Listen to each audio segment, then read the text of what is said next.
Bismillahirrahmanirrahim. Assalamualaikum warahmatullahi wabarakatuh. Ketemu kembali dengan saya Ruhul Amin, dosen mata kuliah Sistem Basis Data. Eh, Pada hari ini saya akan membahas pertemuan 2 yang berjudul DBMS dan perancangan basis data. DBMS sendiri, jika kita melihat pertemuan 1 sebelumnya, DBMS di sini adalah database management system-nya. Sedikit mereview dari pertemuan 1, DBMS adalah aplikasi atau software yang memiliki fasilitas untuk memanage data ya.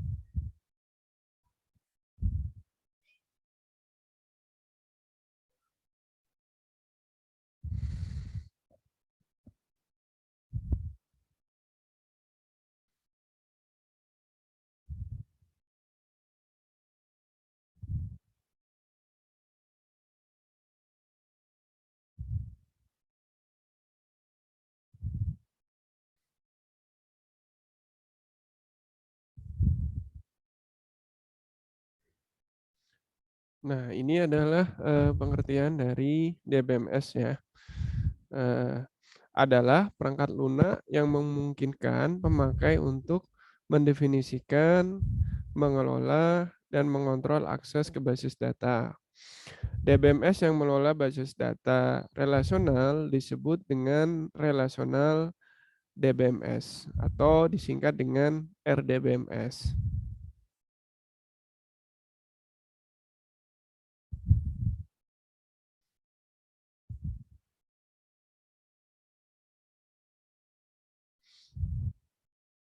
Jadi saya garis bawahi ya di sini DBMS tadi ya dia bisa mendefinisikan, mengelola, dan mengontrol akses ke basis data. Siapa yang dikontrol aksesnya? Yang dikontrol aksesnya tadi ya, pertemuan pertama sempat saya bahas, yaitu adalah pengguna yang dikontrol aksesnya ya. Mengelola di sini maksudnya apa? Bisa menambah, bisa mengubah, dan bisa menghapus ya. Sedangkan di sini untuk yang RDBMS itu adalah salah satu bentuk dari DBMS yang disingkat dengan RDBMS. Karena ada bentuk-bentuk basis data lainnya, yaitu basis data yang berbasis graph ya. Nanti mungkin Anda bisa belajar di suatu saat atau di tempat yang berbeda, nanti ada basis data yang berbasis graph. Contoh dari perangkat lunak yang termasuk dalam DBMS itu diantaranya adalah DBase, Fogbase, Airbase, Microsoft Access, Borland Paradox, Borland Interbase, MS SQL Server, Oracle, Informix, Sybase, MySQL dan sebagainya ya dan lain-lain. Nah, mungkin yang sering digunakan nanti ada Access ya. Kalau ini DBase ini zaman saya dulu ya waktu kuliah. Itu udah jarang sebenarnya udah ya bisa dikatakan sekarang sudah tidak digunakan. Begitu juga Airbase saya malah belum pernah tahu. Nah, kalau Borland Paradox ini bawaannya dari Delphi. Mungkin nanti kalau Anda pernah belajar bahasa pemrograman Delphi, dia memiliki database sendiri ya. Nah, itu bawaannya dia adalah Borland namanya ya. Selanjutnya MS SQL Server ya atau Microsoft SQL Server. Dia dikeluarkan oleh Microsoft.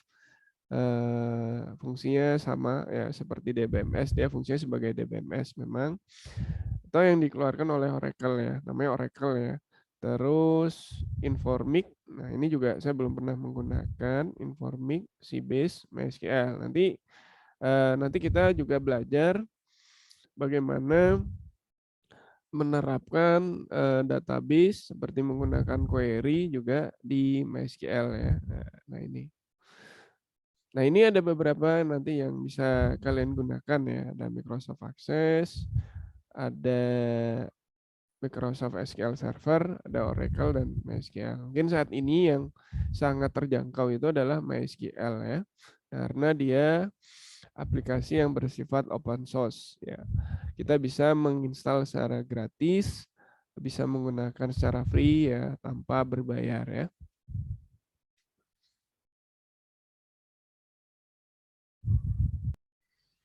Oke, saya lanjutkan.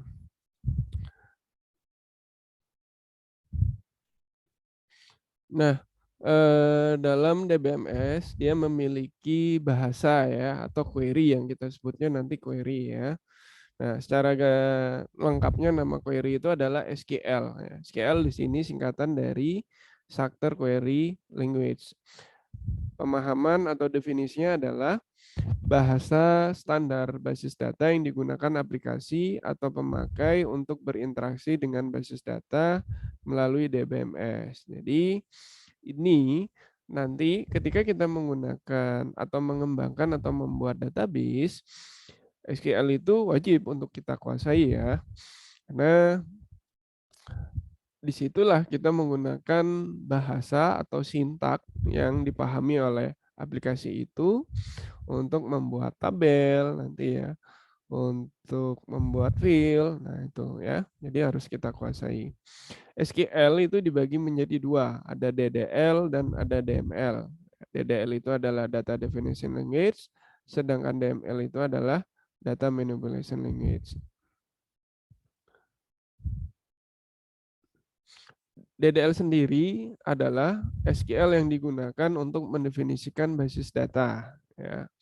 Sedangkan DML itu adalah SQL yang digunakan untuk mengakses dan mengelola data pada basis data. Ya, jadi tolong dipahami ya, secara baik MySQL, Oracle, dia pasti punya bahasa query ya. MySQL ya terutama yang sering saya gunakan ya.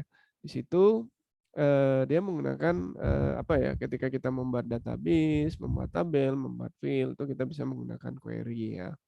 Query yang nanti kita pelajari ya, atau kita masukkan ada yang DDL dan DML. Kita lihat perbedaannya di mana. Nah, kita bahas dari DDL dulu, Data Definition Language. Dalam bahasa ini didapat membuat tabel baru, membuat indeks, menentukan struktur penyimpanan tabel, dan sebagainya. Hasil kompilasi dari perintah DDL disimpan dalam file khusus yang disebut dengan kamus data atau data dictionary. Jadi ingat ya, DDL tadi adalah Data Definition Language, dia untuk mendefinisikan apa saja di sini. Ya, di antaranya jika kita lihat di sini dia bisa membuat tabel baru atau kita sebutnya nanti adalah create table, create new table.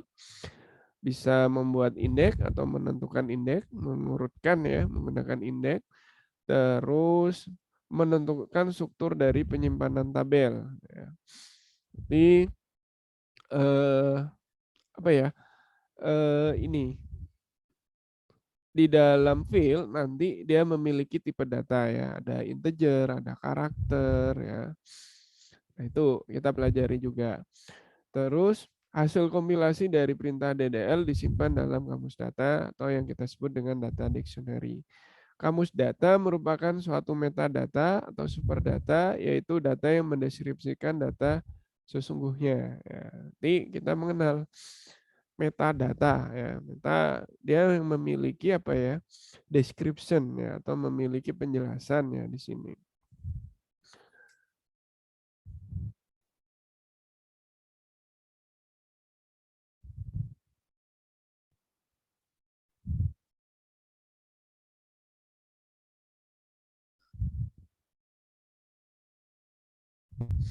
Sedangkan ya, selain DDL tadi ada DML ya. DML di sini adalah bahasa yang berguna untuk melakukan manipulasi data pada suatu basis data. Manipulasi dapat berupa menambah, menghapus, mengubah pada suatu basis data. Jadi dalam basis data kan terdiri atas beberapa tabel ya. Dalam satu tabel nanti kita apa ya? Dalam satu basis data ya, kita bisa membuat tabel baru bisa menghapusnya. Atau kalau dalam tabel nanti kita juga bisa melakukan yang namanya apa ya, menambah data baru, mengubah data dan menghapus juga ya. Itu kita menggunakan query atau perintah yang masuk dalam kategori DML. Ada dua tipe DML, yaitu ada prosedural dan non-prosedural. Untuk yang prosedural adalah bahasa yang mensyaratkan pemakai untuk menentukan data apa yang diinginkan serta bagaimana cara untuk mendapatkannya. Yang kedua adalah non-prosedural, bahasa yang membuat pemakai dapat menentukan data apa yang diinginkan tanpa menyebutkan bagaimana cara untuk mendapatkannya. Jadi, ya, secara teoritis, tipe dari DML itu ada dua, prosedural dan non-prosedural. Sedangkan komponen dari DBMS itu yang pertama adalah query processor. Komponen yang mengubah bentuk query ke dalam instruksi ke dalam database manager. Ya, jadi apa ya? Kita berinteraksi dengan database itu sebenarnya kita menggunakan bahasa. Ya. Sebenarnya yang kita kerjakan itu ya, cuma tidak kelihatan di balik layar itu ya. Kita bisa menggunakan query ya. Sebenarnya query ya yang kita gunakan.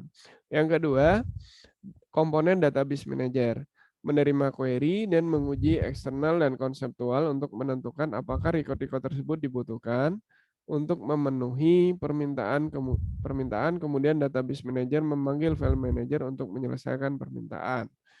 Nah, kita pengguna itu adalah meminta kepada database menggunakan query ya, merequest atau meminta ya kita sebutnya. Ya. Yang ketiga yaitu adalah file manager, memanipulasi penyimpanan file dan mengatur alokasi ruang penyimpanan disk, yaitu fungsi dari file manager. Tapi ketika kita menggunakan aplikasi DBMS, ini adalah yang bekerja komponen-komponen tadi ya. Komponen dari DBMS itu sebenarnya MySQL itu memiliki query processor, dia punya database manager, dia punya file manager. Cuma memang ketika kita menggunakan itu tidak kelihatan ya istilahnya ya. Tapi komponen-komponen itu ada dalam aplikasi DBMS ya. Yang keempat adalah DML Precompiler, yaitu modul yang mengubah perintah DML yang ditempelkan ke dalam program aplikasi dalam bentuk fungsi-fungsi atau dalam bentuk function. Yang kelima, DDL Compiler, merubah statement DDL menjadi kumpulan tabel atau file yang berisi data, dictionary atau metadata. Jadi dengan menggunakan DDL tadi kita bisa membuat tabel, ya, membuat tabes, membuat tabel ya. Nah, kumpulan atau tabel atau file tadi ini ya berisi kayak tadi apa file dan tipe datanya ya. Nah, itu akan disimpan pada data dictionary. Yang keenam yaitu dictionary manager, mengatur akses dan memelihara data dictionary. Nah, ya. Jadi apa ya? User atau pengguna itu dibatasi apa diberi hak akses yang beda-beda ya atau bisa diatur lah. Kalau kita lihat pada pertemuan pertama yang melakukan atau membatasi tadi itu dilakukan oleh si database administrator ya. Keuntungan ketika kita menggunakan DBMS daripada jika dibandingkan dengan tidak menggunakan DBMS. Jadi apa ya? Di sini adalah mengurangi pengulangan data. Jadi kita bayangkan suatu tempat memiliki mahasiswa yang banyak satu kampus ya misalnya. Nah, kita bayangkan jika nama-namanya pada saat pendaftaran itu dicatat secara manual atau dicatat dalam sebuah kertas atau di dalam dicatat dalam sebuah aplikasi Office misalnya seperti Excel ya. Nah, itu tanpa menggunakan database. Dalam artian kemungkinan untuk seseorang itu datanya diinput sebanyak lebih dari satu kali, dua kali dan sebagainya itu sangat terbuka karena apa ya? banyaknya siswa atau mahasiswa tadi ya membuat petugas untuk apa ya, bingung ya nanti. Misalnya ini sudah daftar atau belum ya? Karena dia tidak saking banyaknya data di-input lagi ya, ditulis lagi. Itu ketika tidak menggunakan database. Beda ketika kita menggunakan DBMS. Dua, mencapai independensi data. Jadi kita atur data dosen, data mahasiswa, data mata kuliah kita atur sendiri-sendiri ya. Jadi kita bisa mengelola data dosen sendiri, independensi ya. Di sini kita mengolah mahasiswa sendiri ya. Ketiga, mengintegrasikan data beberapa file. Jadi saya punya data mahasiswa, saya punya data dosen, saya integrasikan ya. Karena memang dia memiliki relasi atau memiliki hubungan sebenarnya ya. Kayak tadi dosen mengajar mata kuliah, dosen mahasiswa mengambil mata kuliah atau mempelajari mata kuliah. Yang keempat adalah mengambil data dan informasi dengan cepat. Ya. Jadi dengan kita menggunakan DBMS itu kita bisa mengakses data ya, atau informasi ya dengan cepat. Jadi kita langsung berinteraksi dengan database melalui sebuah aplikasi. Kita tidak minta lagi kepada petugas, tolong dong carikan data mahasiswa. Nah, kalau datanya banyak si A misalnya, pasti kita melalui personal lain ya masih di kurang cepat lah istilahnya. Ya. Terus meningkatkan keamanan karena dengan adanya DBMS tidak semua orang bisa mengakses data itu ya. Atau kita batasi hak aksesnya dia pengguna. Beda ketika kita tulis dengan kertas atau ditulis di buku, siapa saja mungkin bisa menjamah dan membaca tadi ya. Jadi secara keamanan kurang bagus lah. Itu keuntungan-keuntungan ketika kita menggunakan DBMS pada sebuah industri, pada sebuah perusahaan atau sebuah ya tadi ya kampus misalnya. Kerugian atau kekurangan dari DBMS yang pertama adalah perangkat lunak yang mahal. Nah, bagi saya sih sebenarnya ini apa ya tantangan ya atau ya memang yang harus kita keluarkan modal yang harus kita keluarkan ketika kita menginginkan tadi ya keuntungan-keuntungan tadi. Memang ada biaya yang harus dikeluarkan. Beberapa perusahaan biasanya ketika dia tidak memiliki tim IT sendiri, dia biasanya melibatkan vendor dari luar untuk dibuatkan. Atau berarti kan ada biaya yang harus dikeluarkan. Atau dia mau beli jadi aplikasi yang sudah jadi misalnya. Nah itu pasti ada biaya yang harus dianggarkan. Yang kedua adalah konfigurasi perangkat keras yang besar. Jadi ketika database itu tidak standalone, misalnya menggunakan sistem jaringan komputer, berarti kan ada alokasi dana atau memang harus menggunakan perangkat keras. Ya, satu set lengkap ya untuk digunakan. Misalnya nanti ada satu server dan ada beberapa klien.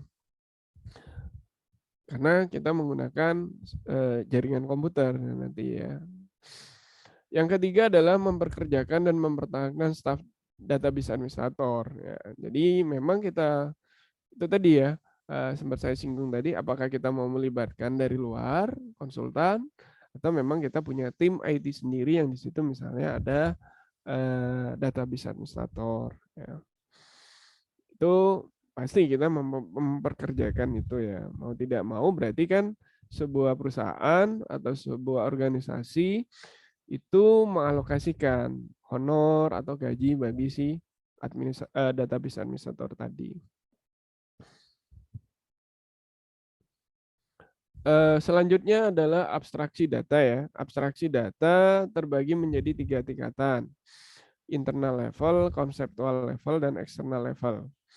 Internal level yaitu menerangkan struktur penyimpanan basis data secara fisik dan organisasi file yang digunakan. Nah, itu biasanya ada di dalam aplikasi database-nya atau di dalam DBMS-nya. Ini yang tidak kelihatan kasat mata ya memang kepada si pengguna. Yang kedua, conceptual level yang menerangkan secara menyeluruh dari basis data dengan menyembunyikan penyimpanan data secara fisik. Ya, jadi ada conceptual level ya. Secara konsep. Jadi ada biasanya kita sebutnya kalau dalam merancang nanti Anda mengenal yang namanya physical data model.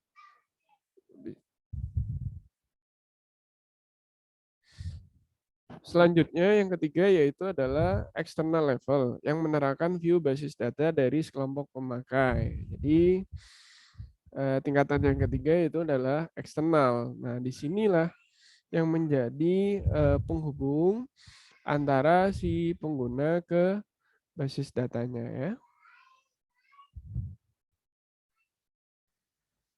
Oke, saya lanjutkan. Nah, jika digambarkan ketiga arsitektur tadi, internal, eksternal, dan apa ya tadi, di situ bisa digambarkan arsitektur sistem database-nya seperti ini ya. Nah, tadi mulai dari yang paling apa ya, paling bawah dulu nih. Penyimpanan database level secara fisik di internal database jika digambarkan seperti ini. Ini simbol dari database. Ya. Terus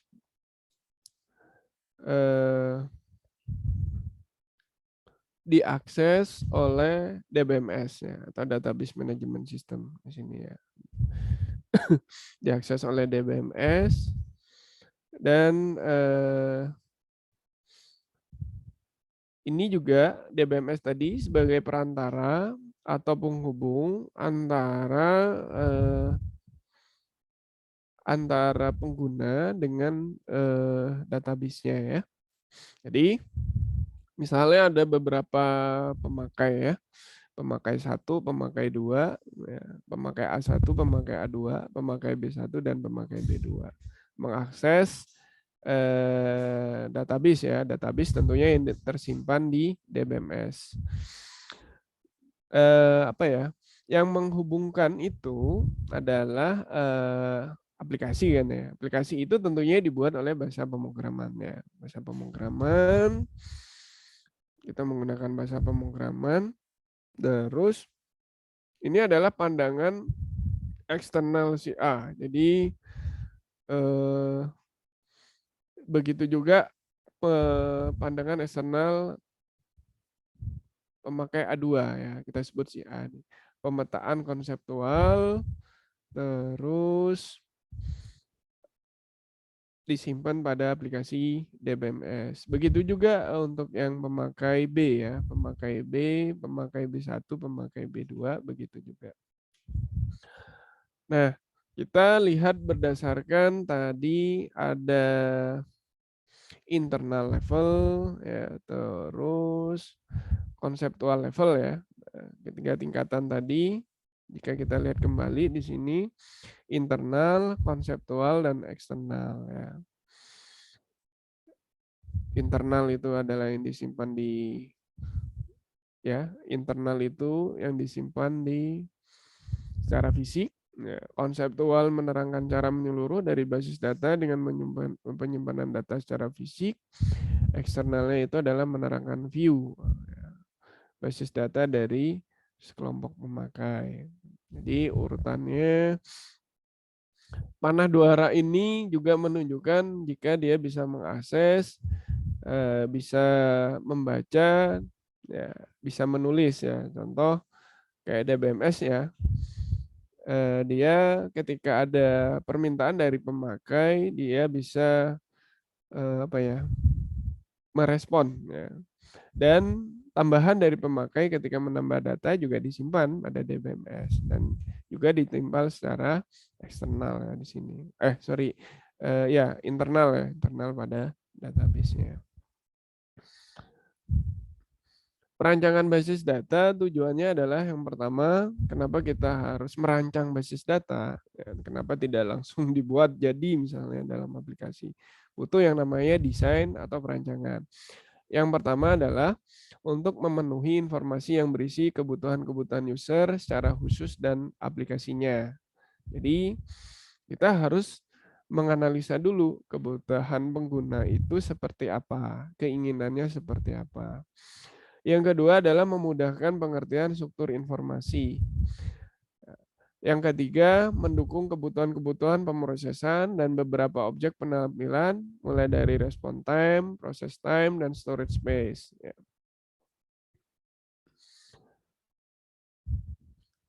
Response time yaitu waktu respon ketika ada request atau ada permintaan, bagaimana dia memproses, dan waktu pengerjaannya menggunakan process time, dan bagaimana dia menyediakan media penyimpanan ya. Tentunya secara umum perancangan itu nanti memudahkan dalam tahapan implementasi. Ya, ketika kita mau mengimplementasi, kita harus merancang dulu. Kita merancang dulu basis data, baru diimplementasikan di DBMS ya. Fase perancangan dalam basis data ada 6 fase proses perancangan dalam database. Yang pertama adalah pengumpulan dan analisa. Nah, di antaranya apa saja yang dikerjakan pada kegiatan ini? Pertama, menentukan kelompok pemakai dan bidang-bidang aplikasinya. Kedua, peninjauan dokumentasi yang ada. Ketiga, analisa lingkungan operasi dan pemrosesan data. Yang keempat, daftar pertanyaan dan wawancara. Jadi, yang pertama, untuk tahapan perancangan itu kita harus mengumpulkan data ya dan melakukan analisa dulu. Kedua, perancangan database secara konseptual tadi ya. Jadi perancangan itu ada dua bentuk, konseptual data model dan physical data model. Untuk yang konseptual data model, perancangan secara konseptual, perancangan transaksi akan terjadi dalam database. Biasanya menggambarkan relasi antar entitas ya. Relasi antar entitas digambarkan hubungannya ya. Nah, itu sebenarnya kita sudah mengerjakan perancangan secara konseptual. Nanti ada materi khusus yang kita pelajari. Yang ketiga adalah pemilihan DBMS. Setelah kita merancang, kita milih DBMS apa yang kita gunakan. Kan tadi di atas disebutkan kita bisa menggunakan MySQL, Access, Oracle, Microsoft SQL Server ya. Yang pertama yang kita ketika memilih DBMS, pertama yang perlu diperhatikan adalah faktor teknis. Contoh faktor teknik di sini adalah tipe model data. Apakah dia bentuknya hierarki, jaringan, atau relasional. Saat ini yang memang yang umum yang banyak digunakan adalah relasional. Nah, berkembang lagi sempat beberapa yang saya pelajari yaitu yang bentuknya itu sudah graph. Struktur penyimpanan dan jalur pengaksesan yang didukung sistem manajemen database, tipe interface dan programmer, tipe bahasa query. Ya. Jadi perlu dipikirkan dulu query-nya seperti apa ya. Terus model data yang kita gunakan itu hierarki, jaringan, atau relasional. Ya. Karena itu yang menentukan nanti kita menggunakan DBMS apa. Ya. Kalau keterkaitan misalnya ya kita menggunakan yang relasional. Atau yang berbentuknya jaringan berarti kita menggunakan graph. Ya. Yang kedua, faktor yang kedua yaitu ekonomi dan politik organisasi. Nah, biaya eh, biaya pengadaan ya, pengadaan hardware dan software, biaya konversi pembuatan database, biaya personalia dan lain-lain. Nah, ini perlu dialokasikan nantinya. Jadi ketika kita milih DBMS tadi, kita mau beli atau mau pakai yang open source. Atau ya, kita mau beli jadi ya, itu perlu karena ketika kita menggunakan open source, berarti untuk aplikasinya kita tidak beli, tapi kita harus mengalokasikan pada si database administratornya. Kalau kita mau beli yang license, ya, seperti yang vendor-vendor yang keluarkan tadi ya, pasti memiliki kelebihan dan kekurangan ya. Oracle, SQL Server itu memang fasilitasnya oke. Oracle ya terutama yang saya tahu memang banyak digunakan oleh perusahaan-perusahaan besar ya. Karena fasilitas yang ada di Oracle itu memang sangat memadai lah gitu ya. Nah berarti ada license yang harus dibeli ya. di situ ya, ketika perusahaan menentukan menggunakan database Oracle misalnya. Nah, itu perlu ditentukan. Faktor ekonomi, politik organisasi, misalnya organisasi itu sudah melakukan kerjasama misalnya dengan Microsoft. Berarti mau tidak mau aplikasi yang digunakan ya misalnya Microsoft SQL Server ya, salah satunya itu yang harus didukung karena sudah melakukan kerjasama dengan Microsoft. Tidak bisa menggunakan yang lain misalnya MySQL karena MySQL itu di luar dari Microsoft ketika dia sudah kontrak kerjasama dengan Microsoft. 4. Perancangan database secara logik. Ya, tadi apa ya? Ya, secara logik ya. Pertama adalah pemetaan transformasi data, transformasi yang tidak tergantung pada sistem. Pada tahap ini transformasi tidak mempertimbangkan karakteristik yang spesifik atau hal-hal khusus yang akan diaplikasikan pada sistem manajemen database. Yang kedua, penyesuaian skema ke DBMS. Penyesuaian skema yang dihasilkan dari tahap pemetaan untuk dikonfirmasikan pada bentuk implementasi yang spesifik dari suatu model data seperti yang digunakan oleh sistem manajemen database terpilih ya. Jadi kalau dalam perancangan ini memang biasanya kita merancang dulu, mendesain dulu. Ada beberapa tools yang bisa digunakan, yaitu ERD ya, salah satu nanti yang kita pelajari. ERD itu adalah Entity Relationship Diagram. Kita menggambarkan hubungan antar entitas dalam sebuah enterprise. Dari rancangan itu, kita petakan, kita desain, baru kita sesuaikan, kita implementasikan ke DBMS yang kita gunakan. Apakah kita menggunakan MySQL, apakah kita menggunakan Oracle, apakah kita menggunakan SQL Server. Ya, tadi ketika kita mau memilih, tadi yang di atas harus ditentukan faktor politik, faktor teknik, ya itu. Yang kelima, perancangan database secara fisik ya. Kalau tadi kita berbicara secara logik, kita bagaimana secara fisik berarti respon time-nya, waktu transaksi database selama eksekusi untuk menerima respon. Ya, berarti ada waktu ya di situ. Biasanya kalau kita berbicara waktu berarti lama, cepat, ya. Respon time-nya seperti apa? Cepat, lebih cepat lagi, ya. Terus space utility, jumlah ruang penyimpanan yang digunakan oleh database file dan struktur jalur pengaksesannya. Ya. 3. Transaction throughput merupakan nilai rata-rata transaksi yang dapat diproses per menit oleh sistem database dan merupakan parameter kritis dari sistem transaksi. Jadi ketika ada permintaan dari user, database mengerjakan, DBMS mengerjakan. Nah itu ada apa ya? Waktu ya, ada proses lah, ada pengerjaan itu yang dikerjakan. Bisa per menit prosesnya ya, untuk dikembalikan kepada si user ya, feedbacknya ya, atau ya, ketika saya misalnya ingin menampilkan absensi dari kelas A misalnya ya, kelompok A, ya saya meminta ke database. Database nanti akan merespon. Nah, itu ada waktu yang digunakan oleh dia untuk merespon. Yang keenam adalah fase implementasi dari sistem database. Ya, setelah database itu dirancang, didesain, diimplementasikan. Ya. Atau ya tadi diskemakan ke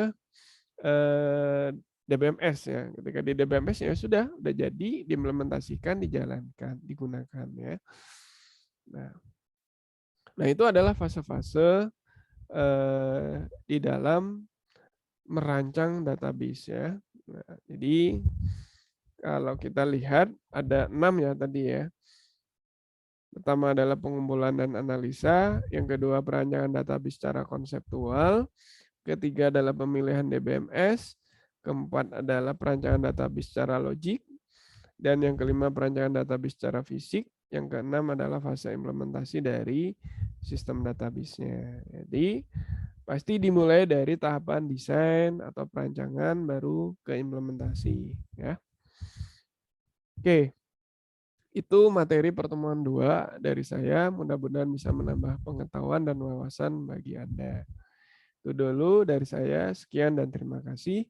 Assalamualaikum warahmatullahi wabarakatuh.